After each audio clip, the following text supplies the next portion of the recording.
G'day everyone, welcome back to another video on the channel. So I thought it'd be a good time for me to go over my finals bracket predictions for this upcoming AFL Finals series. Really looking forward to September. 8 teams that have been so competitive all year long. There's been a massive logjam in this top 8 hunt as well. Of course, we will be doing finals weekly tipping videos as the rounds do roll on, but I just want to do, like every year, one video before the start of the final series of how I think the bracket could play out. So let's get into it, shall we? Make sure you like and subscribe if you do go on to enjoy, and we will begin with the first game Thursday night. Adelaide taking on Collingwood. Going to be a great clash between two top 4 sides. Adelaide in first, Collingwood in fourth. The Crows just kept on building as the year did get on by. Since that Geelong loss, really, they continue to really improve their defensive output. Keenan Morrow had sensational years as a back six, looked solid as a rock. And as for Collingwood, well, they were in first for most of this season, then dropped away the last 6 weeks. You could tell the age of the squad was starting to hit them a little bit, a few lackluster performances, and efficiency has really dropped off as well. But the last 2 weeks suggests they have responded in terms of energy, like they got a classic Collingwood style of win really against the D's. That should give them a bit of confidence. And even when they did play the Crows a few weeks ago, they dominated inside 50s, and they probably could have won the game from that point of view. So I say that because I don't really expect Collingwood to turn up flat here. They're finals experienced as well, and they're kings of these close games, and I just think come finals times they're not going to be mucking about here. 𝐴𝐥𝐿 had a good game last Friday against the D's, who's been a major absence all season long. A big loss though for Collingwood is definitely 𝐵𝐺𝐿𝐼. He's the lad who sets the tone in that defence, and when he has been out of games, they do look a little bit exposed defensively, the Pies. Adelaide's performances the last few weeks hasn't been at their absolute peak, but overall across the span of the season, they've been the #1 turnover team for attack and defence. And as I've also said throughout this season, the Crows have just been such a well-balanced team. Attack and defence in really good order. And if they can really expose Darcy Moore with Jeremy Howe's absence and 𝐓𝐴𝐿 and those likes up forward can have a big game, watch out. But this is familiar territory for Collingwood, more of the finals experience side. They tend to play Adelaide really well. That loss they had the other week go against the Crows was one of their first losses at Adelaide Oval in quite some time. September football, they know how to get it done. Adelaide are a bit inexperienced, but at home they've been very good this year. I think the only loss they've had was against the Cats, but oh geez, I might tip the Pies. I'm just feeling them. I think they're going to really bring the energy and win a thriller of a qualifying final. We'll go Collingwood here by under a kick, and they'll move to a home prelim. Next game up, we've got the Giants taking on Hawthorn at NG Stadium. I know the next game chronologically is the Cats versus Lions, but we'll just work it in this squiggle layout here in order instead. But yeah, GWS and the Hawks, it's two sides that at their best look scary good. The Giants, they're a free-flowing ball-moving side, and the speed of ball movement that they can move the pill at is scarily good at times. It's been able to catch out a number of teams this season. Think about that win they had at the Gabba, for example. They totally blitzed the Lions in transition, and even a few weeks ago they kicked almost 10 goals from the back half against the Gold Coast Suns. Whitfield and Ash have been key to their drive all season long. Buckley should be back into this game, and there's going to be some important ins. Josh Kelly, Jack Buckley, as we said, and also even Brent Daniels, who's such an important player for him. He's been missing out most of the season. Jake Stringer. They concede a lot of inside 50s, the Giants, but they are really good in being able to swallow those up and not concede a massive score. Oden, Buckley and Taylor have just been so good in the air pretty much all year long. And both teams' front halves are dangerous, real dangerous. Hawthorn, also similar to the Crows, I feel like they are also a really well-balanced team. Defensively and attack-wise, they've got the weapons in the front half. Ginnivan, Watson and even Dylan Moore's back half of the year. Season's form has been really good. And defensively, they've also been really solid as a rock. Josh Battle recently announced as the All-Australian, being a terrific player one-on-one. And Barris has been able to play his part well. Sicily's back half of the year. He's really improved his interceptability. And they are likely to get Josh Waddle back into this side, which is a huge inclusion. He's always a beast aerially too. What has been the issue for Hawthorn though is they've failed multiple tests this season away from home against those top 8 sides where they've played some good footy, but it just comes down to moments where there might be an elite midfielder short to really pull them out and find a way to win, or they sometimes have a lack of cohesion going inside 50. A bit of that lack of cutting edge as well. Think of the Suns loss and the Adelaide loss at the Adelaide Oval. Even Port Adelaide early in the season were no good, and just recently too against the Brisbane Lions. So their interstate record and their top 8 record isn't looking in their favour here, but if they can bring some real good link-up play, they can move the ball really well, the Hawks. Yeah, they're every chance here, I think, against the Giants. Absence of Will Day has really hurt them, though. He's been playing, I think, only 5 games this year. It's looking like a bit of a one-pace midfield at the minute with just with not him in there. Newcomb's had some big games, but I just feel like the Giants, they are a bit more finals experienced than this Hawthorn side. Even like look at the last two finals series, they've experienced a bit of heartbreak and there's going to be a bit of fire in the belly. They're a real dark horse for mine. I just have a bit more confidence in the finals setting theme, and when you factor in Hawthorn's record and the top 8 record interstate and their record against the top 8 isn't looking as great as the Giants. Yeah, this one should be a really good game, and I just think the Giants, if this game's close, you'd expect a Jake Stringer or a Darcy Jones or a Toby Graham to just pull them something out of nothing and find a way to win. Their speed of ball movement is really good to watch, the Giants. So, yeah, I think they're primed for a final series here and potentially a sneaky tilt at a prelim final push again. I'll tip the Giants in this one in a cracking game by 10 points. Next elimination final, we've got Fremantle taking on the Gold Coast Suns at Optus Stadium. Great to see for football. The Suns finally make finals.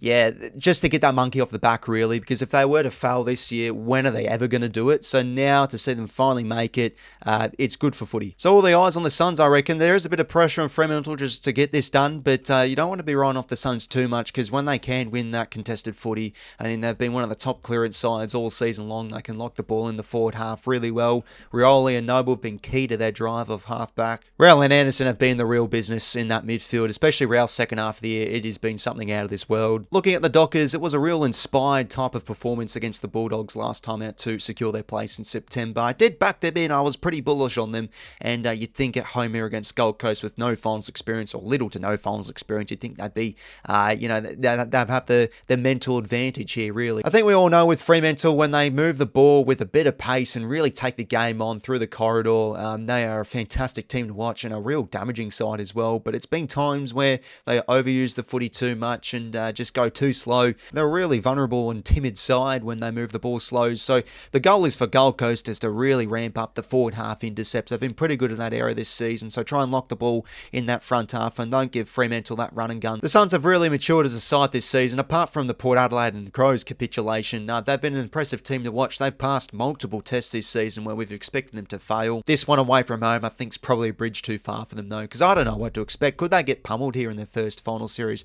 I think they'll give it a really red-hot crack. They've not got much to lose with everybody pretty much writing them off in the way. Yeah, I just think Fremantle in this one should be too good at home. Their confidence will be up off the back of that win against the Dogs as well, and you'd think they wouldn't be going in their shells here. Try and win, or at least half that midfield battle. Sarong being able to win plenty of clearance all season long, the All-Australian, and really get them on the outside through that run and gun. So I'll tip Freo here, and they'll advance to the semi-final. We'll go the Dockers here, and a bit of a cagey affair, but they'll run away with it and win by 20 points. In the final game of the first week, we've got the Cats taking on Brisbane at the MCG. This is a mouth-watering matchup. Think to last year's prelim final between these two sides. One of the games of the decade, to be honest. It was back and forth. The Cats were in control, to be honest, and did let it slip with Brisbane surging in that second half. But focusing on these two teams, there's been plenty of talk with this game saying whoever wins this game could win the premiership. Two quality teams all year long. The Cats, well, there's initial questions that their last losses actually did come against Brisbane and the Giants, two top 8 sides, and since that,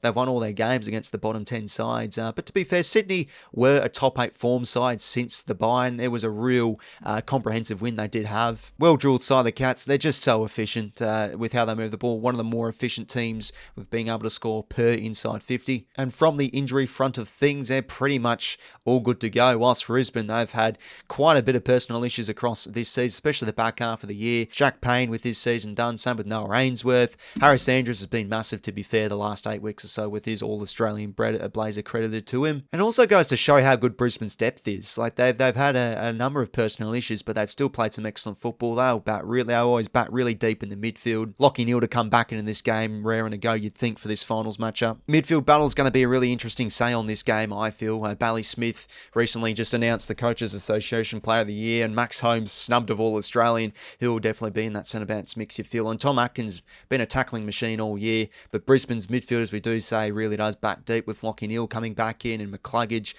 Potentially, Geelong could really think of a tag here. Maybe does a Sheen Mullen go into someone like a 𝐓𝐴 McCluggage? Because Brisbane always like to win that inside midfield battle. They're one of the better contested and tougher teams in the competition. Meanwhile, for the Cats, their small forwards can push up to stoppage, and when they get out of the front of stoppages, they can really catch teams out the back with Sean Manor and Brian Myers and also Tyson Stengel. As we said before, one of the more efficient teams in the competition as well. So plenty of strengths from both sides. It's a real flip of the coin game, just like this other qualifying final, to be honest. The Cats do have the home field advantage, but Brisbane, time and time again this season, they've had some big wins on the road, and they've been road warriors, and they've bounced back superbly well. And the Cats, they've had a fairly softish run into finals, but I don't think that should affect them too much. You'd expect Chris Scott to really rev up the boys, and they usually sharpen up come finals time. These past few seasons suggest as well for Geelong. I'm feeling the Lions in this one. As I said before, they've been road warriors, and I think the G shouldn't phase them too much here. And they really went to school in the Cats last time out, really shut down their ball movement, and I think that's going to be a bit of a replica here if they are going to be winning this game of football. So I'll go the Lions in this one to knock off the Cats in a thriller. We'll go Brisbane by 8 points. And I'll move to a home prelim. Move on now to the second week of finals. Now, this is where things get a bit untrue, obviously, because we don't know if these are the actual matchups. But let's just pretend they are. So, first game is the Crows taking on the Giants at the Adelaide Oval. GWS, as I said with the elimination final tip, they're just a real dark horse for mine, just because they have had a number of heartbreaks, and there's just going to be that fire in the belly, I do believe. Like a few interstate sides, I don't think the big crowd at Adelaide Oval will phase them too much. They've been generally a pretty good side on the road, and they've been able to pick up results when not many people expect them to. Like, look at the Brisbane game, look at the Gold Coast game. They're just such an unpredictable team for mine. But when I look at the Adelaide side of things, they've been a mighty good team this year, really well balanced attack and defence. There is that part of me that says, though, I can't really see Adelaide dropping 2 home games in a row here. The crowd's going to be nuts. I expect them to probably win the first week against the Pies, but if they're going to lose a heartbreaker, let's say, you think they're going to be real revved up for this matchup here against the Giants for a bit of a bounce back. GWS, though, a real threat. I think they could be a sneaky chance for a prelim push, but Adelaide just have too much firepower in that front half. So I'll tip Adelaide here, and they'll move to a prelim final to face the Lions, and the Giants are out. But I do want to keep the tabs on GWS. I feel like they could be a sneakily good team in September. Then the next semi-final, we have the Cats taking on the Fremantle Dockers. That's, you'd assume, the MCG. So Fremantle, from my expectation, probably find a way to win maybe well against the Gold Coast Suns. Just a lot of questions on the lack of finals experience, And similar to the Giants, they're a team you don't want to run off too quickly, the Dockers, especially when you look at their top 8 record. I think they have the best top 8 record alongside the Giants and also Brisbane out of any team in the competition. They can't go into their shells. They can't be timid. And I feel like the Cats will definitely go to school on Fremantle and not allow them to move the ball. For example, Geelong did that really well against the Swans. They didn't give them space through the corridor, and they were just way too good off the turnover, and Sydney just couldn't really move the ball. I can't really see the Cats go out in straight sets, to be honest, and Fremantle will give this a real red-hot crack, but this is sort of a game where I think maybe it'll come down to a bit of coaching, and the Cats will really find a way to shut out Freo's ball movement. So I'll go Geelong in this one, and Fremantle's season went short, but I don't feel right about this. I just feel like every year there is always a straight sets tip you've got to go with. But here it is. Here's the 2 prelims. We've got the Pies and the Cats, and then Brisbane taking on the Adelaide Crows. What a belter this first prelim final would be. This could be, well, a 2022 qualifying final rematch. I still feel that's one of the best finals of this decade, alongside last year's Cats versus Lions prelim final. It's a massive game, that first qualifying final. So if Collingwood were to win it, geez, the spirits will really be up. And I think maybe by then, Jeremy Howe would be back into this lineup, which is just huge for their back line. Expect this game to go right down to the wire. Both really good attacking teams when they can play some good football. I know the Pies have dropped off a little bit, but as I said, that qualifying final tipping segment for them, you'd expect them to really get back up to their best, and the whips are cracking for September, so you'd think they will really lift the efficiency and the energy. Yeah, I just feel with how the Cats have finished off this back half of the season, they're really primed for a good September, I reckon. Yes, their form is questionable against these top 8 sides, but they seem to have a decent record against the Pies. So I'll tip the Cats in a thriller here, and they'll move to a grand final. And then the next prelim final, we got Brisbane versus Adelaide. And the past few times when Adelaide have played at the Gabba, when they haven't been that great, where they've been, in the bottom 10, they've actually had some close losses. So I don't think the Gabba would phase them here too much. Brisbane would really want this game to be won in the midfield and not allow Adelaide to move the ball freely on the outside. Both these sides, no doubt, at their absolute best, are dangerous. A tricky sort of game to tip here, because Adelaide, geez, there's a world I could definitely see them push on for a grand final. I think they'd have to come off the back with that qualifying final win, because the lack of finals experience in comparison to these Brisbane's and Geelong and Collingwood sides does give me a bit of hesitation, and I just think Brisbane, like the Hawks game last week, for example, they'll find a way, I reckon, to pip the Crows here in a close contest. So I'll go Brisbane by roughly 2 goals, let's say, and feel pretty comfortable with this being my grand final matchup. It's 2 of the favourites.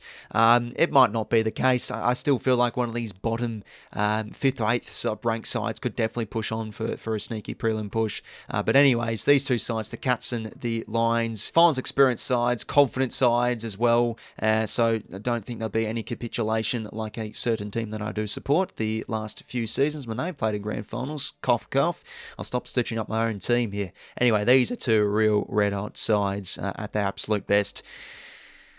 Oh, Brisbane for me. Yeah, they've just been a resilient side all season long through their personnel problems. And the Cats do probably have the advantage here. They would be favourites in this game, just like the qualifying final. But hey, look, maybe the Cats could get a bit of revenge if the Brisbane were to win the first qualifying final hit out.